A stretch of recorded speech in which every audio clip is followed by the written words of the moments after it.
Hello everyone, कैसे हैं आप लोग। उम्मीद करता हूँ आप एकदम बढ़िया होंगे। तो साथियों, आज से हम फाइनली स्टार्ट कर रहे हैं क्लास 10th के लूसेंट के मैथमेटिक्स, जिसमें हम आज से एकदम बेहतरीन तरीके से लूसेंट के सभी चैप्टर को लाइन बाय लाइन सभी क्वेश्चंस को देखेंगे साथियों। तो साथियों, आज से हम फाइनली स्टार्ट कर रहे हैं क्लास 10th के लूसेंट, जिसमें हम लोग आज चैप्टर नंबर फर्स्ट करेंगे जिसका नाम है वास्तविक संख्या। ठीक है, लूसेंट का चैप्टर नंबर 1 है जिसका नाम है वास्तविक संख्या, यानी कि इंग्लिश में हम लोग इसे रियल नंबर कहते हैं। ठीक है साथियों, आज ये हमारा पार्ट नंबर 1 है जिसमें हम लोग वास्तविक संख्या का इंट्रोडक्शन देखेंगे साथियों। देखेंगे कि वास्तविक संख्या से कैसे कैसे क्वेश्चन बोर्ड में पूछे जाते हैं साथियों, और वास्तविक संख्या में हमें क्या क्या चीज़ पढ़ना है साथियों। ये सभी चीज़ों को आज इस वीडियो में डिस्कस करेंगे साथियों। और साथियों, हम साथ ही बता दें कि अगर आप एकदम सरल भाषा में एकदम आसान तरीके से मैथ को समझना चाहते हैं, आप मैथ में एकदम कमज़ोर हैं, तो हमारे वीडियो को ज़रूर देखिएगा साथियों। ठीक है, अगर इस चैनल पे आप लोग नए हैं तो इस चैनल को सब्सक्राइब कर लीजिए और इस वीडियो को लाइक कर दीजिए साथियों। ठीक है, देखिए जिसको एकदम मतलब समझिए ना, गणित से डर लगता है ना, वो गणित में रुचि लेने लगेगा साथियों। ऐसे हम गणित को आज से पढ़ाना स्टार्ट करेंगे साथियों। और कुछ लोगों का मन में ये डाउट होता होगा कि ये तो लूसेंट का पढ़ा रहे हैं, लेकिन हमारे बोर्ड के एग्जाम में एनसीईआरटी से क्वेश्चन आता है। लेकिन आप बेफिक्र हो जाइए, अगर आप लूसेंट का पढ़ लेते हैं ना बुक, अगर आप मैथ के लूसेंट का बुक पढ़ लेते हैं तो आपसे किसी भी प्रकाशन का कोई भी क्वेश्चन नहीं रुकेगा। ठीक है साथियों, यहाँ तक कि हम आपको बता दें कि लूसेंट लूसेंट में जो है ना, एनसीईआरटी के सभी क्वेश्चन रहते हैं। ठीक है, लूसेंट में जितने हैं वो एनसीईआरटी के सभी क्वेश्चन लिखे रहते हैं, और बगल में लिख दिया रहता है कि ये एनसीईआरटी क्या है। ठीक है साथियों, इसलिए आप बेफिक्र हो जाइए। आप बिहार बोर्ड से हैं तो आप ज़रूर देखिए इस वीडियो को, क्योंकि अगर आप लूसेंट को देख लेते हैं ना तो आपका मैथ एकदम स्ट्रांग हो जाएगा साथियों। मैथ से आप समझिए कि एकदम मैथ में रुचि लेने लगिएगा। मैथ से आप दूर भागते थे ना, एकदम मैथ में रुचि लेने लगेगा, आपका मैथ फेवरेट सब्जेक्ट हो जाएगा साथियों। ठीक है, तो चलिए साथियों, देर न करते हुए हम अपने टॉपिक की तरफ चलते हैं। टॉपिक से पहले साथियों हम आपको बता दें कि देखिए, किसी भी सब्जेक्ट को अगर हम पढ़ रहे हैं तो उस सब्जेक्ट के बारे में हमें बेसिक नॉलेज रहना जरूरी है। ठीक है साथियों, जैसे कि हम फिजिक्स पढ़ रहे हैं तो फिजिक्स के बारे में अगर हमसे कोई पूछ दे कि बताइए फिजिक्स पढ़ते हैं, फिजिक्स किसे कहते हैं, या केमिस्ट्री पढ़ते हैं तो केमिस्ट्री किसे कहते हैं, तो आप क्या बताइएगा। उसका परिभाषा तो आपको बताना वहाँ पे ज़रूर हो जाएगा। अगर आपको याद नहीं रहेगा तो क्या बताइए, तो कहेगा कि ये तो कुछ नहीं पढ़ता है, ये फिजिक्स पढ़ता है और इसको फिजिक्स का परिभाषा ही मालूम नहीं है, फिजिक्स किसे कहते हैं यही मालूम नहीं है इसे। ठीक है, तो इससे आपका कॉन्फिडेंस जो होगा वो लो हो जाएगा साथियों। इसलिए आपको जो है, आप जिस सब्जेक्ट के पढ़ रहे हैं ना, आप जिस सब्जेक्ट को पढ़ रहे हैं उस सब्जेक्ट के बारे में जानना, बेसिक चीज़ें में रुचि रखिए और उस चीज़ों को जानिए साथियों। ठीक है, जैसे कि अभी हम लोग मैथ पढ़ेंगे तो सबसे पहले हम आपको एकदम शॉर्ट में बता देंगे कि मैथ किसे कहते हैं और मैथ का जनक कौन है। ठीक है साथियों, तो चलिए देर न करते हुए चलते हैं आगे और जानते हैं साथियों कि सबसे पहले हम लोग मैथ यानी कि गणित किसे कहते हैं। ठीक है साथियों, मैथ को हम लोग इंग्लिश में गणित कहते हैं, सॉरी हिंदी में गणित कहते हैं। ठीक है साथियों, तो आखिर गणित किसे कहते हैं, तो देखिए साथियों, गणित जो होता है वो हमारा दो शब्दों से मिलकर बना होता है। ठीक है, ये गणित जो होता है साथियों वो एक प्रकार का ग्रीक शब्द होता है। ठीक है, ये ग्रीक भाषा से लिया गया गणित शब्द है।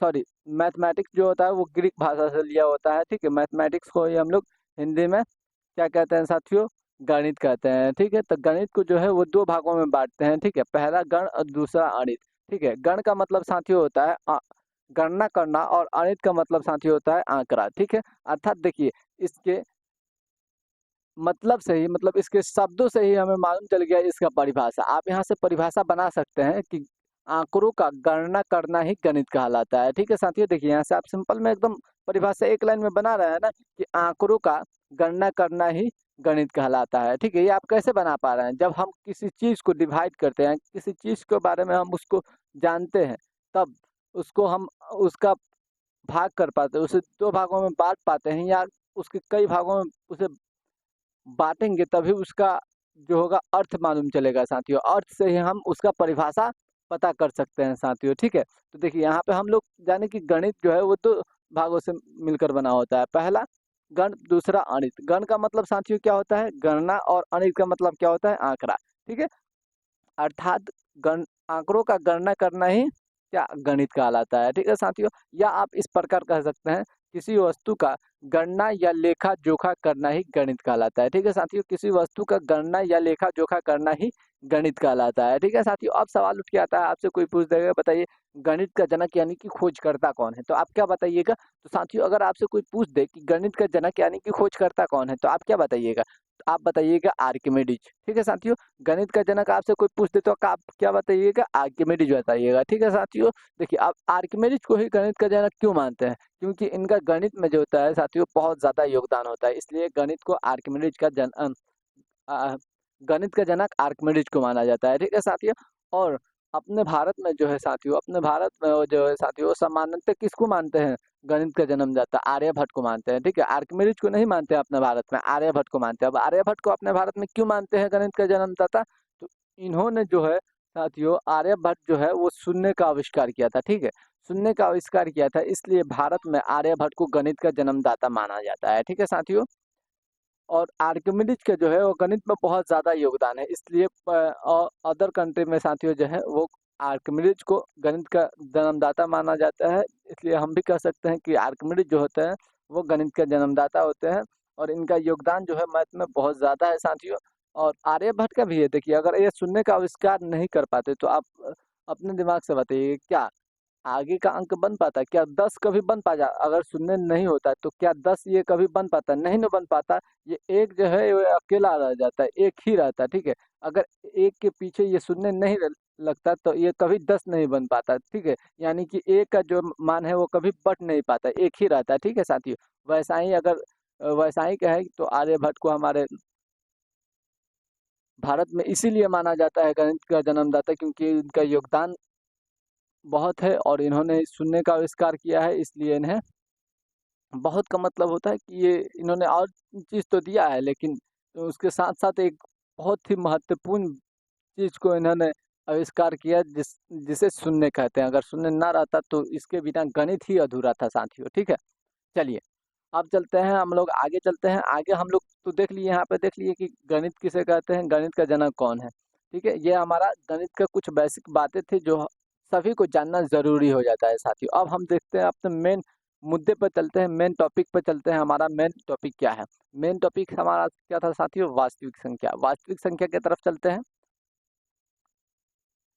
तो देखिए साथियों, सबसे पहले हम लोग देख लेते हैं वास्तविक संख्या किसे कहते हैं। उससे पहले हम देखेंगे कि वास्तविक संख्या है उसे कितने भागों में बांटते हैं, यानी कि वास्तविक संख्या के कितने भेद होते हैं, कितने प्रकार होते हैं। तो साथियों वास्तविक संख्या को हम लोग दो भागों में डिवाइड करते हैं। ठीक है, वास्तविक संख्या को हम लोग दो भागों में डिवाइड करते हैं। आपका पहला हो जाएगा परिमेय संख्या, जिसे हम लोग इंग्लिश में रेशनल नंबर कहते हैं। ठीक है, वहीं आपका दूसरा हो जाएगा अपरिमेय संख्या, जिसे हम लोग इंग्लिश में इरेशनल नंबर कहते हैं। ठीक है साथियों, अब यहाँ से देखिए, यहाँ से आप समझिए, यहाँ से हम लोग वास्तविक संख्या को तो दो भागों में बांट दिए, पहला परिमेय संख्या और दूसरा अपरिमेय संख्या। अब यहाँ से हम लोग परिमेय संख्या को पांच भागों में बांटते हैं। ठीक है, पांच भागों में यहाँ से परिमेय संख्या को डिवाइड करते हैं। पहला आपका क्या हो जाएगा, प्राकृत संख्या, जिसे हम लोग इंग्लिश में नेशनल नेचुरल नंबर कहते हैं। ठीक है साथियों, इंग्लिश में प्राकृत संख्या को हम लोग नेचुरल नंबर कहते हैं। दूसरा आपका हो जाएगा पूर्णांक संख्या, जिसे हम लोग इंग्लिश में इंटीजर नंबर कहते हैं। तीसरा आपका पूर्ण संख्या हो जाएगा, जिसे इंग्लिश में हम लोग होल नंबर कहते हैं। वहीं आपका चौथा साथियों हो जाएगा इवन नंबर, यानी कि सम संख्या हो जाएगा। और पांचवा आपका हो जाएगा विषम संख्या, यानी कि इंग्लिश में इसे ओड नंबर कहते हैं। ठीक है साथियों, ये आपका हो गया परिमेय संख्या के प्रकार। वहीं आपका अपरिमेय संख्या के प्रकार पूछ लिया जाए, अपरिमेय संख्या के कितने भेद होते हैं, तो अपरिमेय संख्या के साथियों तीन भेद होते हैं। पहला आपका अभाज्य संख्या हो जाएगा, जिसे हम लोग रूट संख्या भी कहते हैं। ठीक है, इंग्लिश में इसे प्राइम नंबर कहते हैं। ठीक है साथियों, दूसरा आपका हो जाएगा भाज्य संख्या। ठीक है, अभाज्य संख्या तो पहला हो गया, दूसरा आपका क्या हो जाएगा, भाज्य संख्या। इसे हम लोग यौगिक संख्या भी कहते हैं। ठीक है साथियों, और इसे इंग्लिश में हम लोग कंपोजिट नंबर कहते हैं। ठीक है, तीसरा आपका हो जाएगा साथियों सौ अभाज्य संख्या। ठीक है, तीसरा आपका क्या हो जाएगा, सौ अभाज्य संख्या, इसे इंग्लिश में हम लोग को प्राइम नंबर कहते हैं। ठीक है साथियों, ये आप याद रखिएगा। पहले हम लोगों ने क्या किया, वास्तविक संख्या को दो भागों में बांटा, पहला परिमेय संख्या और अपरिमेय संख्या। ठीक है, उसके बाद हम लोग परिमेय संख्या को पांच भागों में बांटे, पहला प्राकृत संख्या, दूसरा पूर्णांक संख्या, तीसरा पूर्ण संख्या, चौथा सम संख्या, पांचवा विषम संख्या। उसके बाद हम लोग अपरिमेय संख्या को तीन भागों में बांटे, पहला अभाज्य संख्या यानी कि रूट संख्या, दूसरा भाज्य संख्या यानी कि यौगिक संख्या, तीसरा सभाज्य संख्या यानी कि कोप्राइम नंबर। आप ये याद रखिएगा, यहाँ पे हम आपको बता दे रहे हैं यहाँ पे क्या क्या चीज़ इम्पोर्टेंट है, यानी कि किस चीज़ को आपको विशेष ध्यान रखना है। यहाँ पे आपको ये ध्यान रखना है, यौगिक और रूढ़। देखिए, अभाज्य संख्या को रूढ़ संख्या कहते हैं और भाज्य संख्या को यौगिक संख्या कहते हैं। ठीक है, कहीं कहीं आपसे क्या पूछ देगा कि बताइए इनमें से कौन यौगिक संख्या है, ये नहीं पूछेगा कि भाज्य संख्या क्या है। तो वहाँ पे आप कंफ्यूज हो जाते हैं कि यौगिक संख्या क्या होता है, हमने पढ़ा ही नहीं है। ठीक है, तो इसलिए आप ये नाम को भी याद रखिएगा, यौगिक और रूढ़ नाम को। ठीक है, चलिए अब चलते हैं हम आगे। आगे साथियों हम लोग अब देखते हैं एक एक करके सभी चीज़ों का परिभाषा देखेंगे साथियों। तो सबसे पहले हम लोग देख लेते हैं प्राकृत संख्या, जो कि ये परिमेय संख्या के प्रकार है। ठीक है साथियों, परिमेय संख्या के ये भेद है। तो देखिए सबसे पहले हम लोग देख लेते हैं प्राकृत संख्या यानी कि नेचुरल नंबर किसे कहते हैं। तो साथियों गिनती की संख्या को हम लोग प्राकृत संख्या कहते हैं। ठीक है, गिनती की जितने भी संख्या है उन्हें हम लोग क्या कहते हैं साथियों, प्राकृत संख्या कहते हैं। एग्जाम्पल आप देख लीजिए, 1 2 3 4 5। ठीक है, डैश डैश डैश इन्फिनिटिव। देखिए डैश डैश देकर यहाँ पे इन्फिनिटिव दे दिया गया है। ठीक है, डैश डैश देकर यहाँ पे इन्फिनिटिव दे दिया गया है, जो कि लिखने का जो है वो गलत तरीका है। ठीक है, ऐसे नहीं लिखा जाता है। अगर प्राकृत संख्या का एग्जाम्पल लिखना है तो ये लिखने का बिल्कुल गलत तरीका है। ठीक है साथियों, देखिए क्या किया गया है, 1 2 3 4 5 लिख दिया गया है, उसके बाद डैश डैश देकर इन्फिनिटिव लिख दिया गया है। ठीक है, तो ये लिखने का बिल्कुल गलत तरीका है। लिखने का आपका सही तरीका क्या हो जाएगा, आप 1 2 3 4 5 तक लिखिए, 6 भी लिख सकते हैं, उसके बाद डैश डैश लिख कर क्या लिखिए, op to less than infinitive.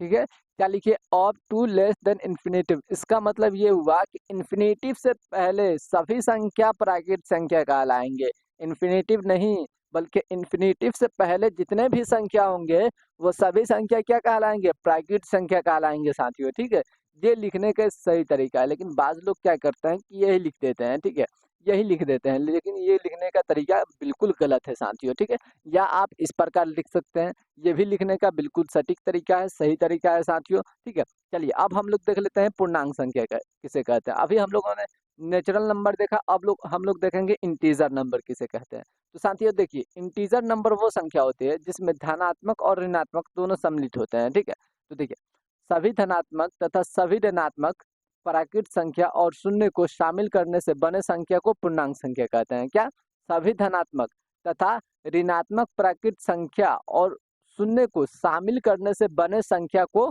पूर्णांक संख्या कहते हैं। ठीक है साथियों, देखिए इसका कहने का मतलब ये है कि जितने भी धनात्मक संख्या होंगे और ऋणात्मक संख्या होंगे उसमें जीरो को अगर शामिल कर दिया जाए तो वो संख्या कौन सी संख्या बन जाती है, इंटीजर नंबर यानी कि पूर्णांक संख्या बन जाती है। ठीक है साथियों, एग्जाम्पल आप देख लीजिए। एग्जाम्पल आपको देखिए यहाँ पे शून्य लिख दिया गया है, शून्य के इधर जो है वो सभी पॉजिटिव है यानी कि धनात्मक संख्या है। पहला 1 2 3 4 5 डैश डैश लिख कर यहाँ पर इन्फिनिटिव का चिन्ह दे दिया गया। उसके बाद यहाँ पे 1 2 3 माइनस में निगेटिव में लिखकर यहाँ पे इन्फिनिटिव का चिन्ह दे दिया है, जो कि लिखने का तरीका गलत है साथियों। ठीक है, ऐसे नहीं लिखा जाता, हमने अभी बताया ना कि डैश डैश देकर आप इन्फिनिटिव मत लिखिए। ठीक है, op to less than infinitive लिखिए या फिर इन्फिनिटिव लिखिए ही मत। ठीक है, जैसे यहाँ पे दिया हुआ है, देखिए यहाँ पे ना ही तो op to less than infinitive लिखा हुआ है, ना ही इन्फिनिटिव लिखा हुआ है, लेकिन ये लिखने का सही तरीका है, ये भी लिखने का सही तरीका है। डैश डैश देकर छोड़ दिया गया है, यहाँ पे ना तो op to less than infinitive लिखा गया है, ना ही इन्फिनिटिव लिखा गया है, लेकिन ये भी लिखने का सही तरीका है। ठीक है,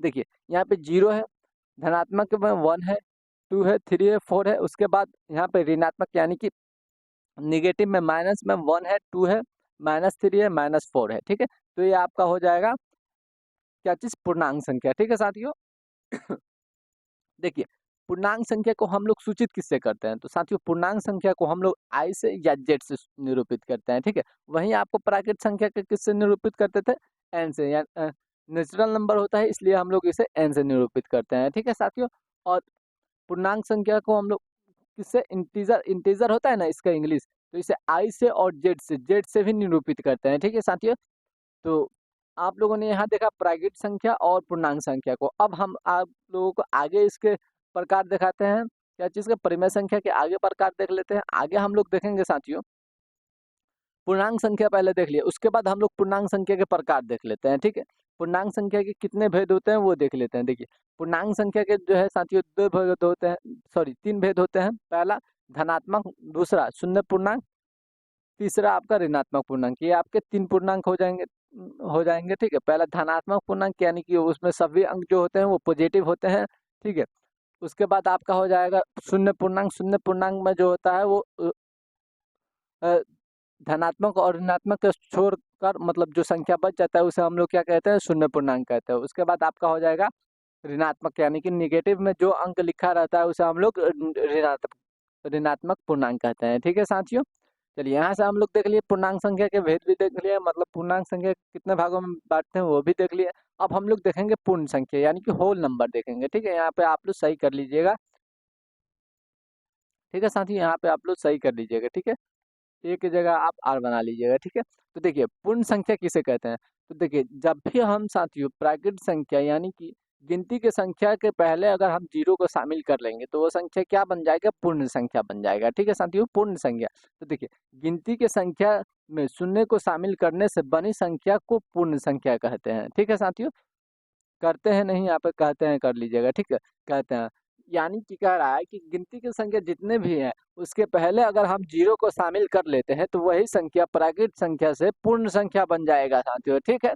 तो देखिए यहाँ पे एग्जाम्पल देख लीजिए, 0 1 2 3 4 5, यहाँ से आपका ये सभी प्राकृत संख्या है, लेकिन इसके पहले जो है वो शून्य को शामिल कर दिए तो ये आपका क्या बन गया, पूर्ण संख्या बन गया, ठीक है साथियों। चलिए अब हम देखते हैं सम संख्या किसे कहते हैं।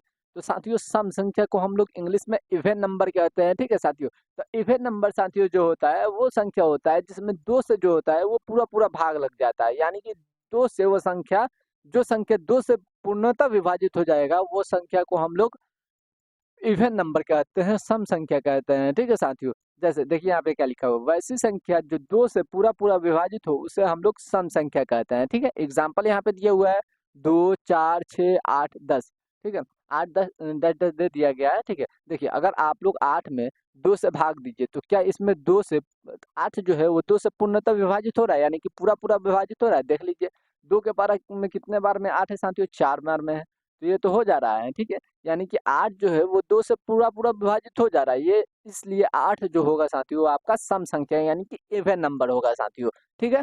वहीं अगर आप 9 में 2 से भाग दीजिएगा तो क्या 9 में पूरा पूरी 2 से भाग लगेगा, नहीं लगेगा। देख लीजिए लगा के देखिए, 2 के पारा में तो 9 नहीं है, 8 है, इससे कम कितने बार में, 4 बार में है। तो 4 बार में कितना आ रहा है, 8 आ रहा है, और 9 में से 8 जाएगा कितना बन जाएगा, 1 आपका शेष बच जाएगा, ठीक है साथियों। तो देखिए यहाँ पे 1 आपका शेष बच गया, यानी कि ये जो है 9 2 से पूर्णतः विभाजित नहीं हो रहा है, पूरा पूरा विभाजित नहीं हो रहा है, भाग तो लग रहा है बट पूरा पूरा नहीं लग रहा है, इसलिए 9 जो आपका हो जाएगा वो सम संख्या नहीं होगा। 9 आपका जो है वो सम संख्या नहीं होगा, ठीक है साथियों। चलिए अब हम लोग सम संख्या को भी देख लिए, अब हम लोग देख लेते हैं क्या चीज, विषम संख्या, ठीक है। विषम संख्या अब हम लोग देख लेते हैं किसे कहते हैं, ठीक है साथियों। देखिए विषम संख्या को हम लोग इंग्लिश में ओड नंबर कहते हैं, यहाँ पे इवन नंबर ही लिखा गया है, ठीक है। विषम संख्या को साथियों हम लोग इंग्लिश में क्या कहते हैं, ओड नंबर कहते हैं। इसे मिटा दे रहे हैं।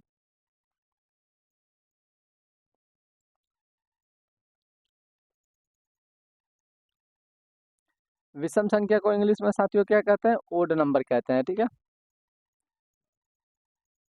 ये आप याद रखिएगा। तो विषम संख्या कहते किसे हैं, तो देखिए जैसे हम सम संख्या में क्या कर रहे थे साथियों, उसमें क्या कर रहे थे, दो से पूरा पूरा भाग लग रहा था, जो संख्या में दो से पूरा पूरा भाग लग रहा था उसको हम लोग क्या कहते थे, सम संख्या कहते थे। लेकिन उसमें इसमें जो होगा उसका निगेटिव हो जाएगा, यानी कि उसका उल्टा हो जाएगा। इसमें क्या होगा कि वैसी संख्या होगी जिसमें दो से पूरा पूरा भाग नहीं लगेगा, ठीक है।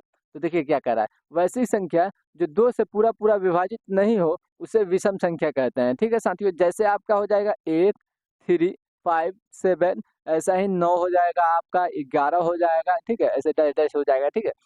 तो देखिए हम लोग विषम संख्या कहते किसे हैं, तो देखिए विषम संख्या वो संख्या कहलाती है जो दो से पूर्णतः विभाजित ना हो। जैसे हम लोगों ने एग्जाम्पल देखा था, जैसे हम लोग एग्जाम्पल देखे थे 9, 9 में क्या दो से पूरा पूरा भाग लग रहा था, नहीं नो लग रहा था, ठीक है। एक शेष बच जा रहा था, ठीक है, एक शेष बच जा रहा था, इसलिए 9 जो है आपका विषम संख्या हो जाएगा, लेकिन ये सम संख्या नहीं होगा। वैसा ही अगर आप 3 को देखिएगा तो 3 में भी 2 से अगर भाग लगाइएगा तो कितना बार में जाएगा, एक बार में जाएगा, 2 हो जाएगा। उसके बाद कटेगा तो घटेगा तो कितना शेष आएगा, 1 शेष आएगा, ठीक है। तो ये भी जो है ये भी विषम संख्या है। वहीं अगर आप 8 में करिएगा तो 8 में तो पूरा पूरी कट जा रहा है, ठीक है। तो इसलिए 8 आपका विषम संख्या नहीं होगा, बल्कि आपका विषम संख्या हो जाएगा 1, उसके बाद 1 के बाद 1 अंक छोड़ दीजिए, 1 के बाद 2 छोड़ दीजिए, फिर उसके अगला अंक आपका विषम संख्या हो जाएगा, 3 हो जाएगा, फिर 3 के बाद 1 अंक छोड़ दीजिए, यानी कि 4 छोड़ दीजिए, उस उसके अगला अंक जो हो जाएगा वो आपका विषम संख्या हो जाएगा। ऐसा ही इसमें होता है, ठीक है साथियों। तो क्या कह रहा है, वैसी संख्या जो 2 से पूरा पूरा विभाजित ना हो उसे विषम संख्या कहते हैं, ठीक है। यहाँ तक आप लोग विषम संख्या तक एकदम बेहतरीन तरीके से जान गए। अब हम लोग जानेंगे अभाज्य संख्या, यानी कि रूट संख्या किसे कहते हैं, प्राइम नंबर किसे कहते हैं साथियों। तो देखिए, प्राइम नंबर साथियों हम लोग प्राइम नंबर वैसी संख्या को कहते हैं जो एक और स्वयं के अलावा किसी अन्य संख्या से विभाजित ना हो।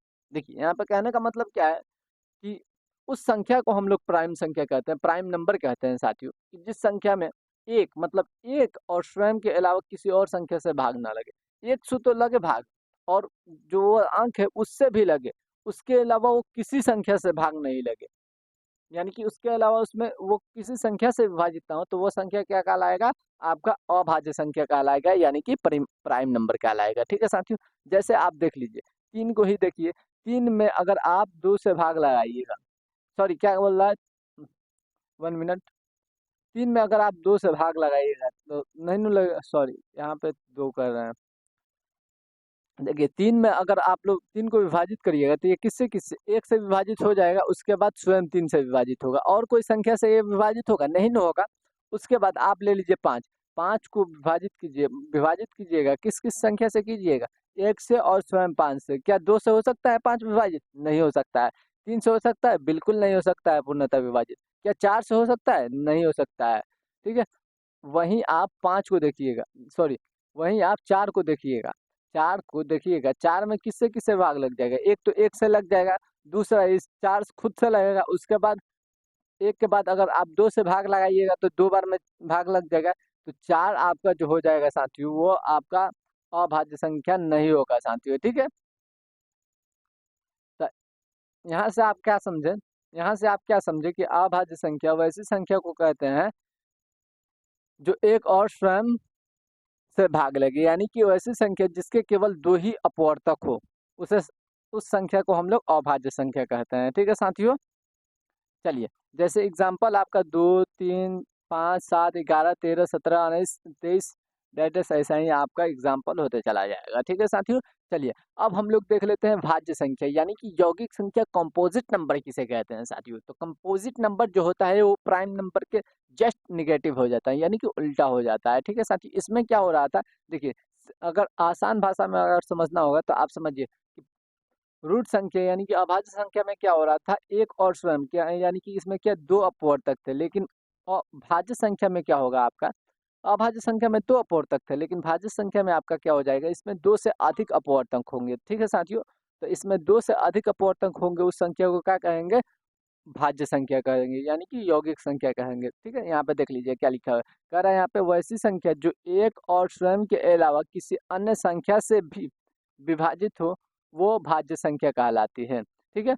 वैसी संख्या जो एक और स्वयं के अलावा कोई और संख्या से भी विभाजित हो, तो वो संख्या क्या कहलाएगा, भाज्य संख्या कहलाएगा। जैसे आपका 4 हो गया, 6 हो गया, 8 हो गया, 9 हो गया, 10 हो गया। देखिए, 6 में आपका 1 से लगेगा ही, 1 के अलावा आपसे 2 से भी लगेगा 3 बार में, उसके बाद 3 से भी लगेगा, और स्वयं 6 से लगेगा, ठीक है। तो इस संख्या को क्या कहेंगे, देखिए, एक तो 1 से लग रहा है और स्वयं से भी लग रहा है, इसके अलावा और 2 संख्या से लग रहा है ना, मतलब इसके अलावा और कोई संख्या से लग रहा है ना, जैसे यहाँ पे 2 और 3 से लग रहा है, तो ये संख्या भाज्य संख्या कहलाएगा, ठीक है साथियों। चलिए, अब हम आगे चलते हैं। अभी हम लोगों ने भाज्य, अभाज्य और विषम संख्या को देखा, अब हम लोग देखेंगे अभाज्य संख्या को, ठीक है। तो देखिए साथियों, अभाज्य संख्या यानी कि को प्राइम नंबर किसे कहते हैं। तो देखिए, को प्राइम नंबर वैसी संख्या को कहते हैं, वैसी संख्याओं को कहते हैं जिसका एचसीएफ 1 आए, ठीक है साथियों। तो देखिए यहाँ पे क्या लिखा हुआ है, देख लेते हैं। कह रहा है कि दो प्राकृत संख्याएं अभाज्य कहलाती है यदि उनका महत्तम, यानी कि महत्तम समापवर्तक, यानी कि एचसीएफ 1 के बराबर हो, ठीक है। कह रहा है कि दो प्राकृत संख्या अभाज्य संख्या तभी कहलाएगी जब उसका महत्तम, यानी कि एचसीएफ जो हो साथियों 1 के बराबर हो, ठीक है। जैसे यहाँ पे आप देख लीजिए, दो जैसे यहाँ पे आप देख लीजिए 2 और 3 को, ठीक है, 2 और 3 को देख लीजिए, 2 और 3 का एचसीएफ अगर आप निकालिएगा तो 2 3 को डिवाइड कीजिएगा तो 2 और 3 2 गुने 1 हो जाएगा, ठीक है। और 3 को अगर आप करिएगा, 3 को आप गुणनखंड कीजिएगा, 3 का क्या हो जाएगा, 3 गुना 1, ठीक है। तो देखिए ये दोनों में 1 जो है वो कॉमन हो रहा है, दोनों में 1 कॉमन हो रहा है, यानी कि इन दोनों में जो कॉमन आएगा वही आपका एचसीएफ हो जाएगा, ठीक है। तो ये दोनों में 1 कॉमन हो रहा है तो आपका एचसीएफ क्या हो गया, 1 हो गया। तो वही ये इसका परिभाषा कह रहा है सवाभाज्य संख्या का, कि यदि दो संख्याओं का मस यानी कि महत्तम समापवर्तक, ठीक है, एचसीएफ 1 के बराबर हो, 1 के बराबर हो तो वो संख्या क्या कहलाएगी, सवाभाज्य संख्या कहलाती है। तो यहाँ पे 2 और 3 आपका क्या हो जाएगा, सवाभाज्य संख्या कहलाएगा। ये भी यहाँ पे भी आप देख लीजिएगा, 3 और 16 का निकाल कर एक आएगा, ये भी आपका सवाभाज्य संख्या हो जाएगा। देखिए यहाँ पे आप ध्यान में ये रखिएगा हमेशा, ठीक है, हमेशा दिमाग में आप ये रखिएगा, ठीक है, आप ये दिमाग में रखिएगा। 1 मिनट,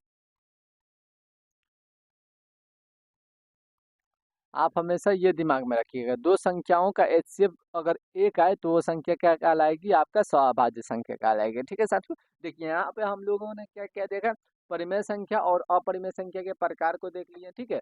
अब देखेंगे हम लोग परिमेय और अपरिमेय संख्या किसे कहते हैं, ठीक है। परिमेय और अपरिमेय संख्या के भेद के प्रकार को तो हम लोग देख लिए, अब देखेंगे परिमेय और अपरिमेय संख्या किसे कहते हैं, ठीक है साथियों। तो चलिए सबसे पहले हम लोग देखते हैं परिमेय संख्या किसे कहते हैं, यानी कि रेशनल नंबर किसे कहते हैं साथियों। तो रेशनल नंबर साथियों वैसी संख्या को कहते हैं जो p बटा q के रूप में लिखा जा सके तथा p और q जो हो वो पूर्णांक हो और q जो हो वो कभी जीरो ना हो, वैसी संख्या को हम लोग परिमेय संख्या कहते हैं, ठीक है। देखिए इसका कहने का मतलब हो कि जो संख्या लिखा जाए वो हमेशा p बटे q के रूप में लिखा जाए, यानी कि वो हमेशा बाटा के रूप में लिखा जाए, और p और q जो अंश और हर का मान रहे वो कभी, मतलब अंश और हर का मान जो रहे वो साथियों वो हमेशा पूर्णांक संख्या रहे, और हर का मान जो साथियों है वो कभी जीरो ना हो, वैसी संख्या को हम लोग क्या कहते हैं, परिमेय संख्या यानी कि रेशनल नंबर कहते हैं, ठीक है साथियों। यहाँ से आप समझ गए रेशनल नंबर किसे कहते हैं। जैसे यहाँ पे आप देख लीजिए 4/2, 4/2 या आपका देखिए p बटे क्यू के रूप में लिखा हुआ है, p आपका हो जाएगा, आपका p 4 हो जाएगा, ये p का मान दर्शा रहा है, या आपका 2 हो जाएगा, ये q का मान दर्शा रहा है। यहाँ पे क्या बोल रहा है, p बटे क्यू, यानी कि p आपका क्या हो जाएगा 4 और q आपका क्या हो जाएगा 2, ठीक है।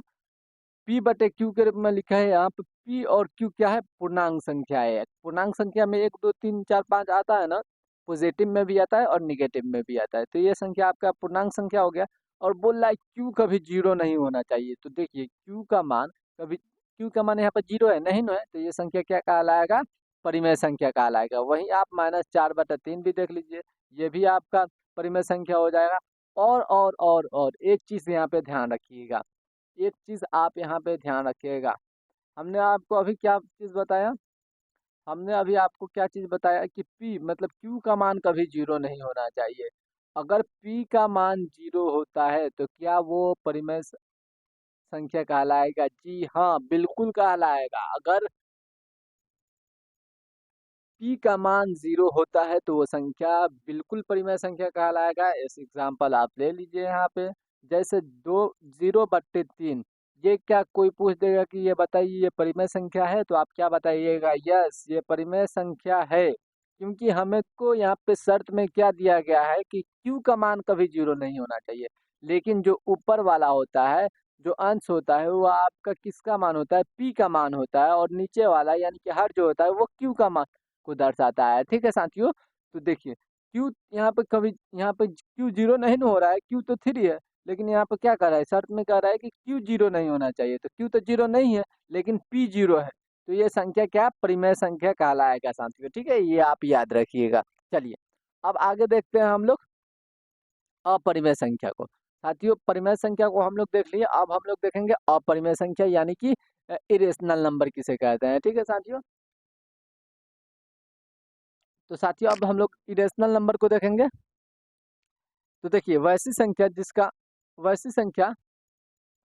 जिसका ना तो पूर्ण वर्ग हो निकलता हो और ना ही पूर्ण घनमूल निकलता हो, ऐसी संख्या को हम लोग अपरिमेय संख्या कहते हैं। या आप इसको परिमेय संख्या का उल्टा भी कर सकते हैं, ठीक है साथियों।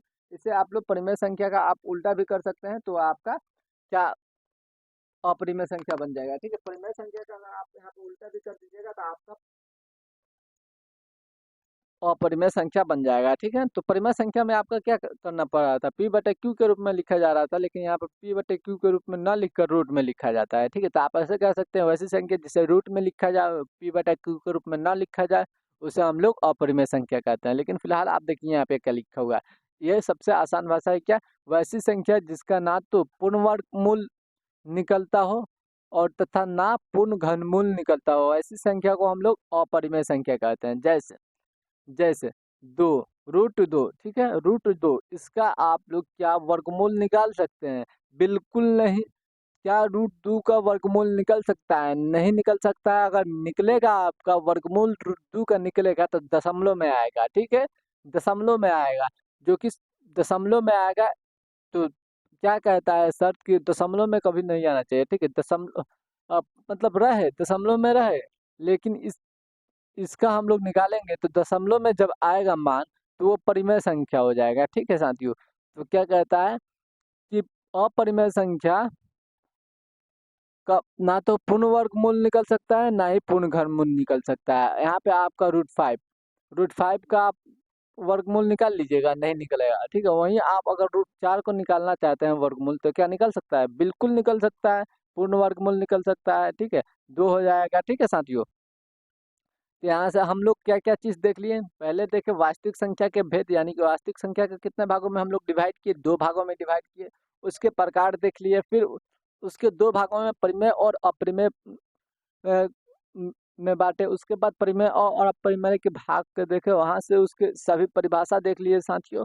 यहाँ से साथियों हमारा ये इंट्रोडक्शन का जो है वो सभी पॉइंट समाप्त होते हैं, ठीक है साथियों। इंट्रोडक्शन का है जो है वो सभी पॉइंट समाप्त होते हैं। यहाँ से हमें क्या क्या चीज़ देख लिए कि इंट्रोडक्शन में परिमेय संख्या, प्राकृत संख्या, पूर्ण संख्या, सम संख्या, विषम संख्या, उसके बाद पूर्णांक संख्या को भी देख लिए, परिमेय अपरिमेय संख्या को एकदम बेहतरीन तरीके से देख लिए, ठीक है साथियों।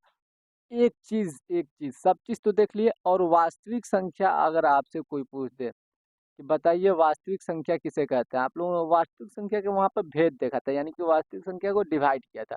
अगर आपसे कोई पूछ दे कि बताइए वास्तविक संख्या किसे कहते हैं, तो आप क्या बताइएगा? वास्तविक संख्या कोई पूछ दे तो आप क्या बताइएगा? वास्तविक संख्या आपसे कोई पूछ दे तो आप क्या बताइएगा? तो साथियों वास्तविक संख्या अगर आपसे कोई पूछ दे तो आप क्या बताइएगा कि परिमेय और अपरिमेय के सम्मिलित रूप को वास्तविक संख्या कहते हैं। परिमेय और अपरिमेय संख्या के सम्मिलित रूप को, और अपरिमेय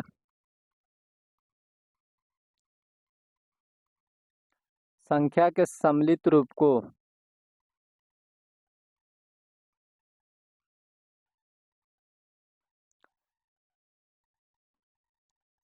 सम्मिलित रूप को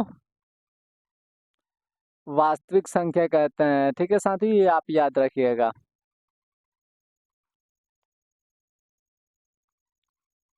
वास्तविक संख्या कहते हैं, ठीक है साथियों। और यहाँ से आप नोट याद रखिएगा, हम आपको नोट लिखवा देते हैं, ये बहुत ज़रूरी हो जाता है साथियों नोट याद करना। अगर आप नोट याद कर लेते हैं तो यहाँ से आपका एक भी क्वेश्चन नहीं छूटेगा, एक भी ऑब्जेक्टिव क्वेश्चन नहीं छूटेगा वास्तविक संख्या से रिलेटेड। पहला नोट क्या याद रखिएगा?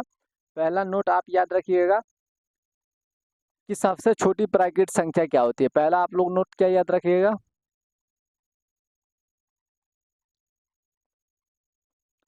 सबसे 1 मिनट।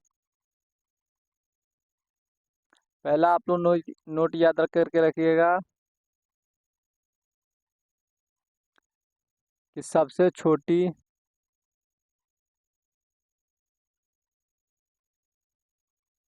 प्राकृत संख्या क्या होता है। तो साथियों सबसे छोटी आपका प्राकृत संख्या क्या हो जाएगा? 1 हो जाएगा। वहीं आपसे अगर कोई पूछ दे कि बताइए कि सबसे छोटी पूर्ण संख्या क्या होगा, सबसे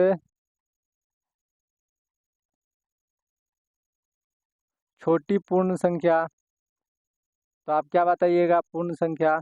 तो आप क्या बताइएगा, सबसे छोटी पूर्ण संख्या क्या हो जाएगा, जीरो, क्योंकि पूर्ण संख्या किससे स्टार्ट होता है, जीरो से स्टार्ट होता है, ठीक है। उसके बाद अगर आपसे कोई पूछ दे कि बताइए सबसे छोटी सम संख्या क्या होगा, सबसे छोटी सम संख्या क्या होगा, तो आप क्या बताइएगा, सबसे छोटी सम संख्या साथियों दो हो जाएगा, ठीक है। आपका सबसे छोटी संख्या सम संख्या, सॉरी यहाँ पे सम नहीं लिखे, सबसे छोटी सम संख्या आपसे अगर कोई पूछ दे तो आप क्या बताइएगा, सबसे छोटी सम संख्या क्या होगा साथियों, दो हो जाएगा। वहीं आपसे कोई पूछ दे कि सबसे छोटी विषम संख्या बताइए, सबसे छोटी विषम संख्या बताइए, सबसे छोटी विषम संख्या, तो आप क्या बताइएगा, सबसे छोटी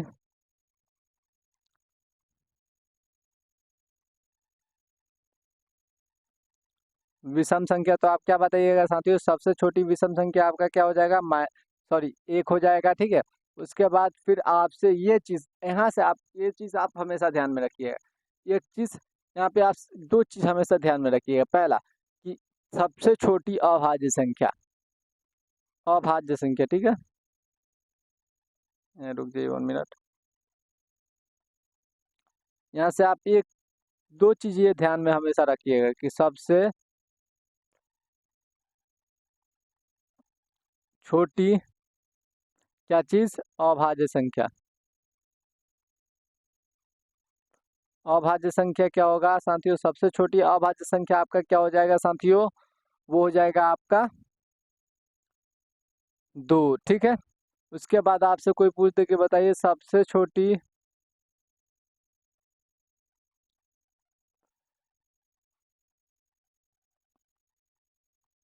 सबसे छोटी आपसे कोई पूछते कि भाज्य संख्या, भाज्य संख्या को क्या कहते हैं, भाज्य संख्या का दूसरा नाम क्या है साथियों, तो क्या बताइए आप लोग, यौगिक संख्या, ठीक है। सबसे छोटी भाज्य संख्या क्या होगा, तो साथियों सबसे छोटी भाज्य संख्या आपका जो हो जाएगा वो चार होगा, ठीक है साथियों। ये आप ये दो चीज हमेशा ध्यान में रखिएगा, क्योंकि ये दो चीज आपके बोर्ड के एग्जाम में हर साल पूछता है साथियों, हर साल आपके बोर्ड के एग्जाम में पूछता है, बताइए सबसे छोटी अभाज्य संख्या किसे कहते हैं, या अभाज्य संख्या के जगह पर आपका रूट संख्या लिख देगा, ठीक है साथियों। इसीलिए हमने आपको शुरू में ही बताया कि आप इसे ध्यान में रखिएगा इस नाम को। उसके बाद आपसे पूछ देगा कि बताइए सबसे छोटी भाज्य संख्या किसे कहते हैं, या सबसे छोटी यौगिक संख्या किसे कहते हैं, तो आप ध्यान में रखिएगा कि सबसे छोटी यौगिक संख्या यानी कि भाज्य संख्या जो होती है वो चार होती है साथियों, ठीक है। इसी के साथ साथियों आज का हमारा ये वीडियो समाप्त होता है इंट्रोडक्शन का, और आज हम लोगों ने एकदम बेहतरीन तरीके से वास्तविक संख्या के इंट्रोडक्शन देखे साथियों।